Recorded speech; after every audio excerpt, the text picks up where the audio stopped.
Income tax return भरने का सबसे इम्पॉर्टेंट महीना होता है जुलाई, क्योंकि 31 जुलाई होती है आईटीआर भरने की लास्ट डेट। लेकिन अगर आप जल्दबाजी में आईटीआर भर रहे हैं यानी आईटीआर फाइल कर रहे हैं तो कुछ चीज़ों का ध्यान देना बहुत ज़रूरी है, वरना आपकी आईटीआर डिफेक्टिव हो सकती है। बिल्कुल सही सुना आपने, डिफेक्टिव ही वो शब्द है जो गलत आईटीआर को कहा जाता है। अगर आप डिफेक्टिव आईटीआर के बारे में और ज़्यादा जानकारी जानना चाहते हैं तो उसके लिए आपको इस वीडियो को एंड तक ज़रूर देखना होगा।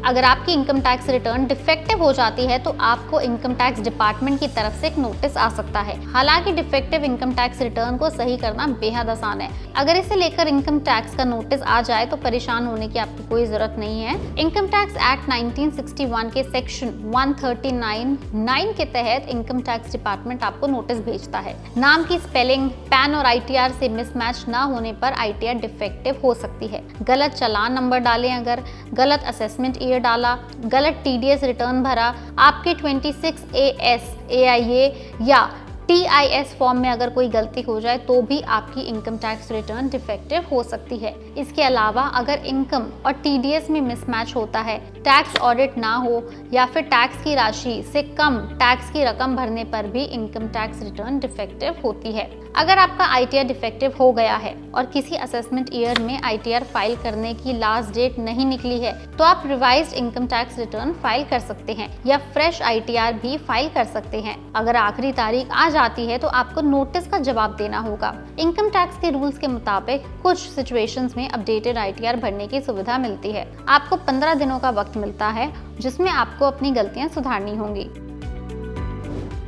और अगर आपको इनकम टैक्स डिपार्टमेंट से डिफेक्टिव आईटीआर का नोटिस आता है लेकिन फिर भी आपने समय रहते उसको रिवाइज या फ्रेश आईटीआर के रूप में नहीं फाइल किया तो फिर आपकी डेडलाइन निकल जाएगी और आपकी आईटीआर को इनवैलिड माना जाएगा और इसकी वजह से आगे चल के आपके ऊपर एक जुर्माना भी लग सकता है इनकम टैक्स डिपार्टमेंट की ओर से। इसलिए जितने भी हमने पॉइंट्स बताए हैं इनकम टैक्स डिफेक्टिव होने के, आप एक बार उनको ध्यान से ज़रूर सुने।